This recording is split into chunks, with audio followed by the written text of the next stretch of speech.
Click பண்ணணும். நம்ம கரெக்டாக அட்ஜஸ்ட்மெண்ட் பண்ணாமல் கிளிக் பண்ணோன்னா கனெக்டர் உடைய சான்ஸ் இருக்குது. அதனால் அதை பார்த்து கிளிக் பண்ணுங்கள்.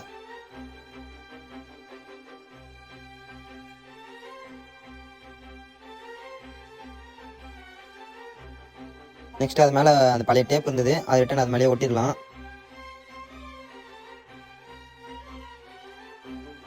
இப்போ டிஸ்பிளே கனெக்டர் மாட்டினதுக்கப்புறமா பேட்டரி போட்டு நம்ம செக் பண்ணிக்கலாம். நம்மளுக்கு ஒரு வாட்டிக்கு 2 வாட்டி கன்ஃபார்மாக பார்த்துட்டு தான் நம்ம ஃபுல்லாக அசம்பிள் பண்ண ஆரம்பிக்கணும். அதனால் இப்போ செக் பண்ண போகிறோம் பேட்டரி போட்டுட்டு.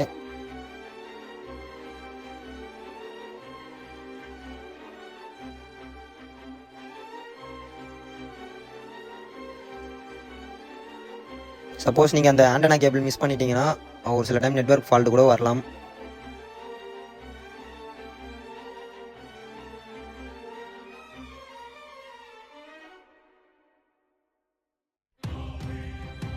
நம்மளோட சேனலில் நிறையா டிஸ்பிளே